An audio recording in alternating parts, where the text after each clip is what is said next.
नहमदुहु व नसल्ली अला रसूलिहिल करीम अम्मा बाद फ़ाउज़ बिल्लाहि मिनश शैतानिर रजीम बिस्मिल्लाहिर रहमानिर रहीम। इस्लामिक हीरोज़ के सामीन, दरस हदीस का सिलसिला जारी है। हम आपकी खिदमत में 3 बाब पेश कर चुके हैं और आज इस सिलसिले का चौथा बाब है।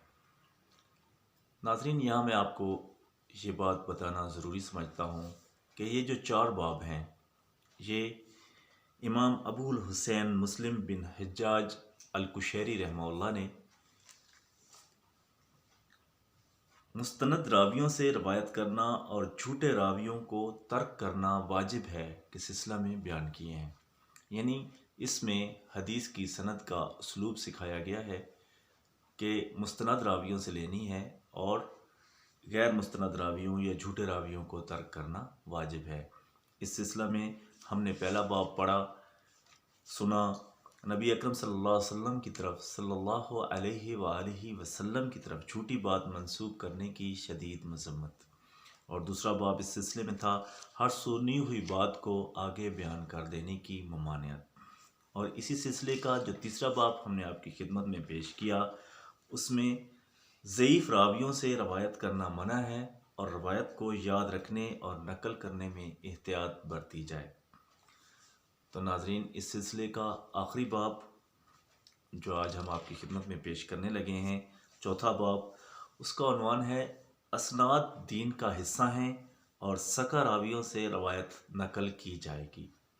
अगर रावियों में कोई कमज़ोरी हो तो उसकी निशानदेही करना जायज़ बल्कि वाजिब है और ये वो गीबत नहीं है जिसको हराम करार दिया गया है। आपको इस सिलसिले में हदीस नंबर 24 जो इस सिलसिला की पहली हदीस है आपकी नज़र करते हैं। मोहम्मद बिन सीरीन फरमाते हैं, ये इल्म यानी इल्म हदीस दुनिया की तालीमात का दीन की तालीमात का बुनियादी माखज़ है, लिहाजा इस बात का जायज़ा ज़रूर लो कि तुम किन लोगों से अपना दीन हासिल कर रहे हो।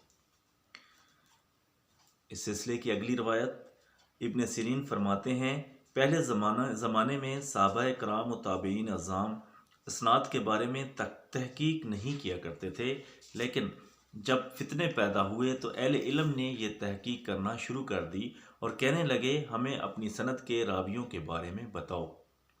तो अगर वो रावी अहले सुन्नत होता तो उसकी रवायत कबूल कर ली जाती, अगर वो बिदअती होता तो उसकी रवायत कबूल नहीं की जाती। रवायत नंबर 26 है, सुलेमान बिन मूसा बयान करते हैं, मेरी मुलाकात ताऊस से हुई तो मैंने उनसे कहा कि फ़लाँ साहिब ने मुझे ये हदीस सुनाई है। तो ताऊस बोले, अगर वो शख्स मुस्तनद हो तो उसकी रवायत कबूल कर लो। हदीस नंबर 27, सुलेमान बिन मूसा फरमाते हैं, मैंने ताऊस से कहा, फ़लाँ साहिब ने मुझे ये हदीस बयान की है। तो उन्होंने जवाब दिया, अगर वो शख्स मुस्तनद है तो उसकी हदीस कबूल कर लो।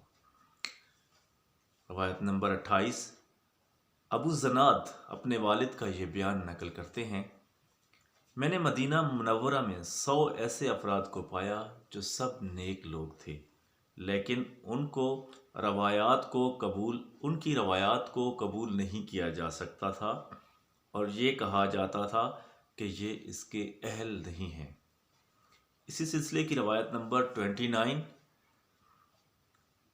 सईद बिन इब्राहिम फरमाते हैं, सिर्फ सका लोग नबी अकरम सल्लल्लाहु अलैहि वसल्लम की अहादीस रवायत करें। हदीस नंबर 30,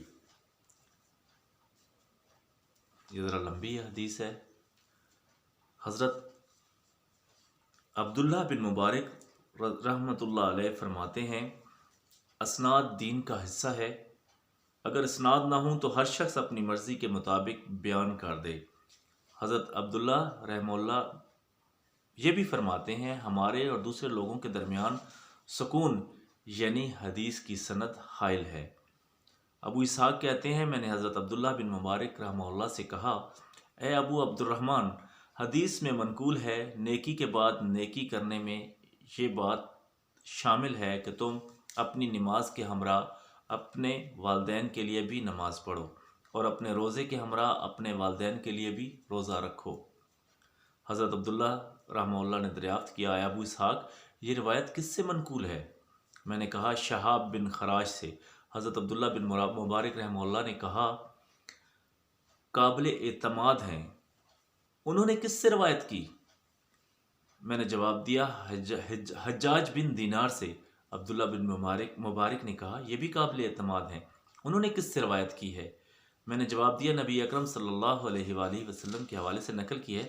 تو عبداللہ بن مبارک بولے، اے ابو اسحاق، حجاج بن دینار اور نبی اکرم صلی اللہ علیہ وآلہ وسلم کے درمیان خاصا طویل زمانہ ہے، تاہم اس صدقے ایصال ثواب کے مسئلے میں مجھے اختلاف نہیں ہے۔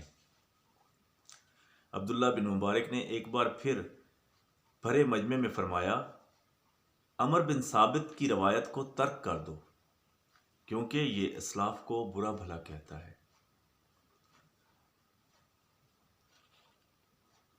ناظرین، یہ ایک لمبا باب ہے، اس سلسلے کا سلسلہ نمبر 2 اسی سلسلے کا انشاءاللہ اگلے دن پیش کریں گے۔